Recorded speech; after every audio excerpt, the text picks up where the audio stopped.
श्री शिवाय नमस्तुभयम दोस्तों। आप सभी लोग जानते हैं कि 15 दिसंबर 2224 यानी रविवार को पड़ रही है मार्गशीर्ष महीने की पूर्णिमा तिथि। और दोस्तों, यह वह पूर्णिमा तिथि है जो मार्गशीर्ष महीने में पड़ने वाली सबसे बड़ी तिथि है, क्योंकि यह रविवार के दिन पड़ रही है और इसका बहुत ही बड़ा और विशेष महत्व होता है। पूज्य गुरु जी ने कहा है कि अगर कभी भी मौका लग जाए और मार्गशीर्ष महीने की रविवार पूर्णिमा तिथि को पड़ जाए तो आप लोगों को एक छुटकी हल्दी वाला उपाय तो अवश्य ही करना चाहिए। इन दोनों का संयोग बहुत कम आता है और इसी के साथ में गुरु जी ने अपनी शिव पुराण कथा में बताया है कि इस दिन आपको एक छुटकी हल्दी वाला उपाय तो आपको अवश्य ही करना चाहिए, क्योंकि ऐसा दिन पूरे साल में सिर्फ एक ही बार आता है। और दोस्तों, आप सभी लोग जानते हो कि रविवार पूर्णिमा तिथि का अगर सबसे बड़ा कोई उपाय है तो एक छुटकी हल्दी वाला उपाय है। तो दोस्तों, इस रविवार पूर्णिमा तिथि के दिन आप लोगों को इस एक छुटकी हल्दी वाला उपाय को जरूर करना है। बहुत सारे लोग होंगे जिन लोगों ने इस उपाय को ना किया हो, मतलब पूरा साल निकल गया, उन्होंने किसी भी दिन इस एक छुटकी हल्दी वाला उपाय को ना किया हो। पर दोस्तों, आपके पास एक आखिरी मौका बचा हुआ है, जो कि 15 दिसंबर पूर्णिमा तिथि के दिन है। तो इस दिन आप लोगों को इस वाले उपाय को जरूर कर लेना है। भले ही आपने पूरे महीने भर इस उपाय को ना किया हो, पर अगर आपने इस मार्गशीर्ष महीने के रविवार पूर्णिमा तिथि के दिन अगर इस वाले उपाय को कर लिया तो आपको इस उपाय को करने का वह फल मिलेगा जिसकी आपने कभी कल्पना भी नहीं करी होगी। इसीलिए आप लोग इस वाले उपाय को एक बार जरूर कर लेना है, ताकि आप लोगों के हाथ से यह मौका ना जा सके और आपको इस उपाय को करने का फल मिल सके।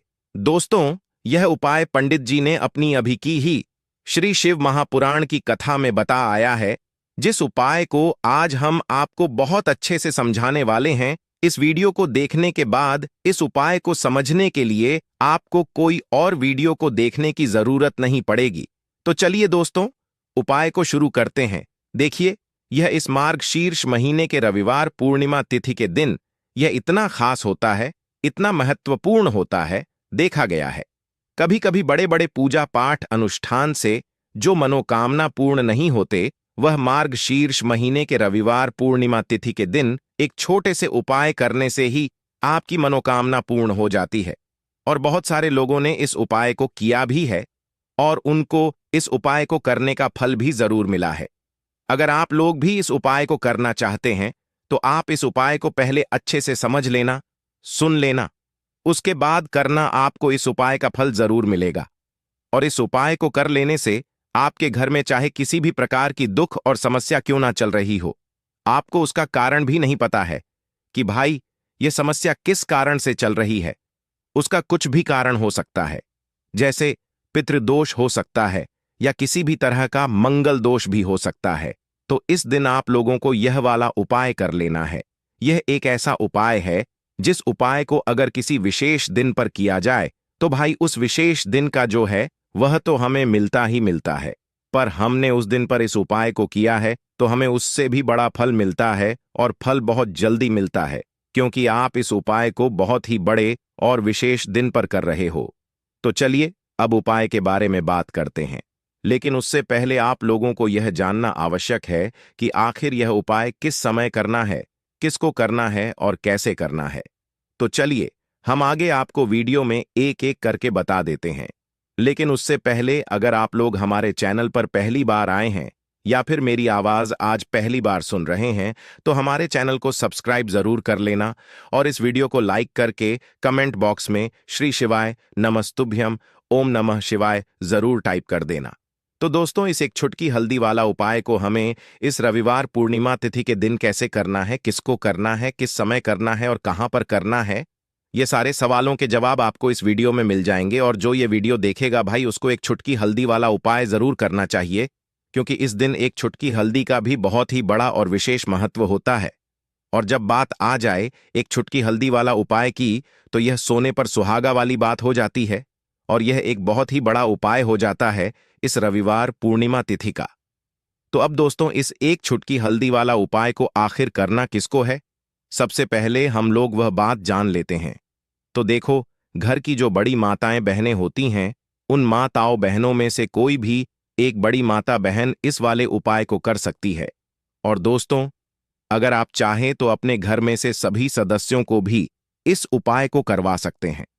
अगर किसी व्यक्ति की खुद की कोई मनोकामना है, खुद की कोई दुख और परेशानी है जो कि वह अपने लिए ही करना चाहता है, इस वाले उपाय को तो वह खुद अपने लिए भी कर सकता है। बाकी अगर कोई घर में से ऐसा है जो कि अपने पूरे घर परिवार की सुख और शांति के लिए यह वाला उपाय करना चाहता है, तो भाई वह भी कर सकता है। उसमें भी कोई दिक्कत वाली बात नहीं है। कहने का मतलब यह है कि इस उपाय को हर एक सदस्य भी कर सकता है और पूरे घर परिवार के सदस्य के लिए घर की बड़ी माताओं बहनों में से कोई एक माता बहन भी कर सकती है। माताएं बहनें अगर घर में उपस्थित ना हो या वह यह वाला उपाय ना कर पा रही हो, तो फिर घर का कोई बड़ा सदस्य भी इस एक छुटकी हल्दी वाला उपाय को कर सकता है, चाहे फिर वह पुरुष ही क्यों ना हो। उसमें कोई भी दिक्कत वाली बात नहीं है। अब दोस्तों, जो अगला प्रश्न निकल कर आता है वह यह आता है इस उपाय को लेकर कि आखिर इस उपाय को हमें किस समय करना है, सुबह के समय करना है कि शाम के समय करना है। तो देखो, इस वाले उपाय को आप लोग सुबह के समय भी कर सकते हो और शाम के समय प्रदोष काल में भी कर सकते हो। अब अगर आप पूछो कि भाई सबसे उत्तम समय कौन सा रहेगा इस एक छुटकी हल्दी वाला उपाय को करने का, तो हम आपसे बस यही कहेंगे कि इस उपाय को आप सुबह के समय करेंगे तो ज्यादा बेहतर होगा। बाकी अगर प्रदोष काल शाम के समय भी करेंगे तो भी अच्छा होगा, उसमें कोई भी दिक्कत वाली बात नहीं है। तो अब दोस्तों, जो अगली सबसे बड़ी और महत्वपूर्ण बात आती है वह यह आती है कि सुबह अगर हम उपाय को करेंगे तो हमें कितने बजे से लेकर कितने बजे तक के बीच में करना है, और शाम के समय प्रदोष काल में करेंगे तो हमें कितने बजे से लेकर कितने बजे के बीच में करना है। तो देखो, सुबह जितनी जल्दी हो सके आप उपाय को करने की कोशिश करना। बाकी अगर किसी कारणवश लेट भी हो जाओ, थोड़ी देर भी हो जाए, तो 10 या 11 बजे तक भी आप उपाय कर लेना, पर 12 बजे से ज्यादा देरी ना हो। ठीक है, इस बात का ध्यान रखना। उसके बाद में दोस्तों, अगर शाम के समय प्रदोष काल की बात करें, प्रदोष काल का जो समय है होता है वह शाम के 6 बजे से शुरू हो जाता है। मतलब शाम के 6 बजे से लेकर शाम के 6 बजे से रात के 8 बजे के बीच में आप कभी भी इस वाले उपाय को कर सकते हो। उसमें कोई भी दिक्कत वाली बात नहीं है। देखिए, कई लोगों के जीवन में ऐसा होता है कि वह मेहनत बहुत ही अधिक करते हैं, लेकिन उन्हें अपने कार्य में सफलता नहीं मिल पाती है। यानी कि जो उनका भाग्य है वह उनका साथ नहीं देता है। तो रूठी हुई किस्मत को चमकाने के लिए और सोए हुए भाग्य को जगाने के लिए आपको यह उपाय करने चाहिए। देखिए दोस्तों, पहला उपाय विशेषकर पूर्णिमा तिथि का दिन है, तो यह उपाय आपको तुलसी जी के वहां पर करना होगा।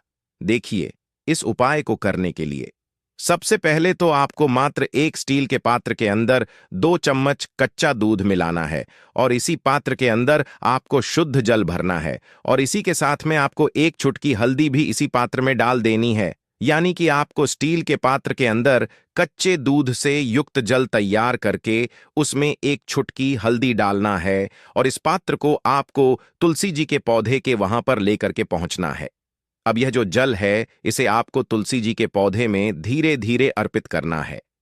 ओम नमो भगवते वासुदेवाय, इस मंत्र का कम से कम 11 बार जाप करते हुए।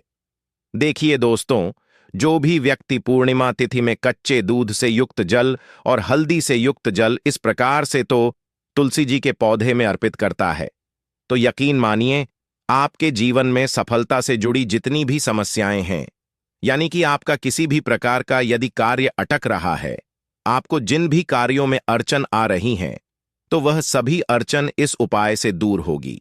देखिए, बहुत से बच्चे ऐसे होते हैं जिन्हें कुछ समझ में नहीं आता है कि उन्हें आगे क्या करना है, या कि लाइफ में यदि सही रास्ता आपको नजर नहीं आ रहा है तब भी आपको यह उपाय करना चाहिए, यानी कि उनके जीवन के जो निर्णय हैं वह सही हो सके और उनके मार्ग में जो भी बाधाएं आ रही हैं वह भी दूर हो सके। तो ऐसे बच्चे भी यह उपाय कर सकते हैं। अब दोस्तों, हम जान लेते हैं दूसरे विशेष उपाय के बारे में। देखिए दोस्तों, यह जो उपाय है, पहला उपाय यह आपको सूर्यास्त से पहले ही करना है। अब हम जान लेते हैं दूसरे उपाय के बारे में। देखिए, इस उपाय को करने के लिए सबसे पहले तो आपको मात्र 7 चने की दाल लेनी होगी। देखिए, चने की दाल जो है वह कहीं से भी खंडित नहीं होनी चाहिए, इस बात का आपको विशेष ध्यान रखना है। देखिए, कल है पूर्णिमा तिथि का पवित्र दिन और चने की दाल को शास्त्रों में स्वर्ण के समान बताया गया है। और जो भी व्यक्ति चने की दाल पूर्णिमा के दिन शिवलिंग पर अर्पित करता है तो वह स्वर्ण के समान ही मानी जाती है। यानी कि यदि वह स्वर्ण अर्पित नहीं कर सकते हैं और चने की दाल ही अर्पित कर देते हैं तो उनका जो भाग्य है वह चमक उठता है और दुर्भाग्य जो है वह दूर हो जाता है। तो इस प्रकार से आपको 7 चने की दाल लेनी है। इसी के साथ में आपको एक तांबे के पात्र के अंदर शुद्ध जल लेना होगा और इसी के साथ में आपको एक स्टील की कटोरी के अंदर 1 से 2 गुड़ के टुकड़े भी लेने हैं। अब देखिए दोस्तों, सबसे पहले तो आपने जो उस कटोरी के अंदर गुड़ के टुकड़े डाले हैं उनमें आपको थोड़ा सा जल मिलाकर के गुड़ से युक्त जल तैयार कर लेना है। अब देखिए, आपको यह सभी सामग्रियां लेकर के भगवान शिव के मंदिर में पहुंच जाना है। देखिए, मार्गशीर्ष महीने की पूर्णिमा तिथि पर इस उपाय को आप सुबह से लेकर के शाम तक किसी भी समय में कर सकते हैं। देखिए, सबसे पहले तो आपके पास जो चने की दाल है उसे आपने जो गुड़ वाला जल तैयार किया है उसमें डाल देनी है। देखिए, जब भी आप यह चने की दाल गुड़ वाले जल के अंदर डालेंगे तब आपको बृहस्पति शवर महादेव का स्मरण करना है। देखिए, जब भी आप बृहस्पति शवर महादेव का स्मरण करते हैं तो इससे आपका जो गुरु ग्रह है वह मजबूत होता है और गुरु ग्रह यदि मजबूत होता है तो आपको अपने भाग्य का साथ मिलता है। यानी कि जो भी कार्य आप कर रहे हैं निश्चित ही आपको उसमें सफलता मिलती है।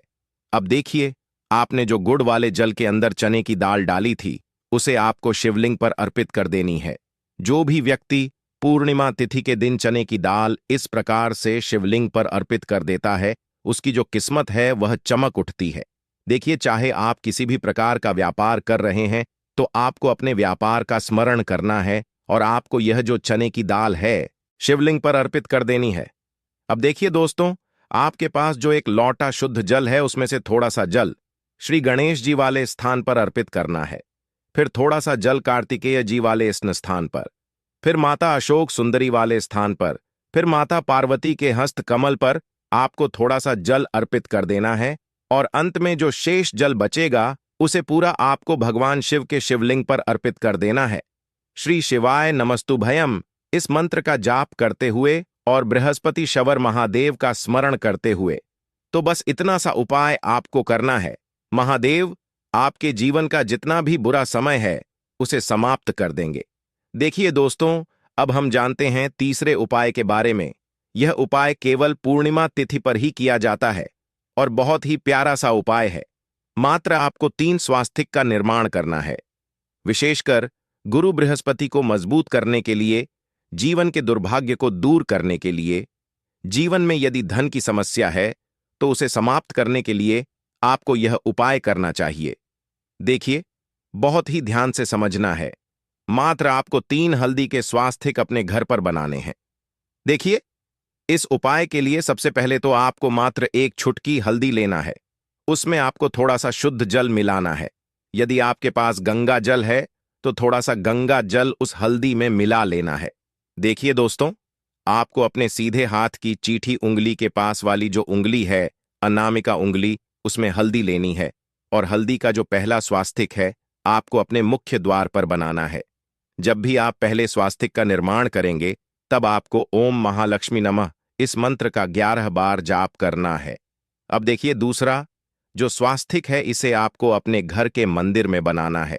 देखिए, जहां कहीं भी आपके घर में मंदिर है वहां पर आपको दूसरा स्वास्तिक बनाना है। और तीसरा जो स्वास्तिक है, जहां कहीं भी आप अपने घर में धन रखते हैं, यानी कि जहां कहीं भी आपके घर में तिजोरी है, वहां पर आपको तीसरे स्वास्तिक का निर्माण करना है। और दोस्तों, अंत में यदि आपके पास थोड़ी सी हल्दी और बच जाती है तो उसमें आपको थोड़ा सा जल मिलाना है और इस हल्दी वाले जल का छिड़काव आप जहां कहीं भी आप सोना रखते हैं, चांदी रखते हैं, उन आभूषणों पर आपको इसका छिड़काव कर देना है। ओम महालक्ष्मी नमः इस मंत्र का जाप करते हुए यदि हल्दी का जल बच जाता है तो उसे आपको अपने पूरे घर में छिड़काव कर देना है। तो विशेषकर पूर्णिमा तिथि में जीवन की समस्याओं को दूर करने के लिए, धन की समस्या को दूर करने के लिए आपको यह उपाय करना चाहिए। तो इस प्रकार से आपको तीसरा उपाय करना है। अब हम जानते हैं चौथे और अंतिम उपाय के बारे में। देखिए, इस उपाय के लिए सबसे पहले तो आपको एक तांबे के पात्र के अंदर शुद्ध जल लेना होगा। अब देखिए, इसी के साथ में आपको चावल के दाने लेने होंगे। चावल के दाने आप 11 भी ले सकते हैं, 108 भी ले सकते हैं। जितने भी आप लेंगे विषम संख्या में लेने हैं, और चावल के दाने जितने भी लेंगे वह खंडित नहीं होने चाहिए। इस बात का ध्यान रखें। अब देखिए, आपने जो यह चावल लिए हैं, इन पर आपको थोड़ा सा पीला चंदन डाल देना है, यानी कि आपको चावल का जो रंग है वह पीला कर लेना है। अब देखिए, आपको यह जो चावल है और एक जल का पात्र है, इन्हें लेकर के भगवान शिव के मंदिर में पहुंचना है। देखिए, यह जो उपाय है आप इस मार्गशीर्ष महीने की पूर्णिमा पर सुबह से लेकर के रात्रि तक किसी भी में कर सकते हैं। अब देखिए, सबसे पहले तो आपके पास जो चावल हैं उन्हें आपको भगवान शिव के शिवलिंग पर अर्पित कर देने हैं। बृहस्पति शवर महादेव का मन में स्मरण करते हुए चावल अर्पित करने के बाद अंत में जय आपके पास एक लोटा शुद्ध जल है, उसे भी आपको भगवान शिव के शिवलिंग पर अर्पित कर देना है। श्री शिवाय नमस्तुभयम या फिर ओम नमः शिवाय इस मंत्र का जाप करते हुए, तो इस प्रकार से जीवन के दुर्भाग्य को दूर करने के लिए यह उपाय भी आप कर सकते हैं। तो दोस्तों, यह थे पूज्य गुरुजी द्वारा बताए गए कुछ बहुत ही खास उपाय। अगर आपको जानकारी अच्छी लगी हो तो वीडियो लाइक करिएगा। मिलते हैं फिर एक नए वीडियो के साथ। श्री शिवाय नमस्तुभयम।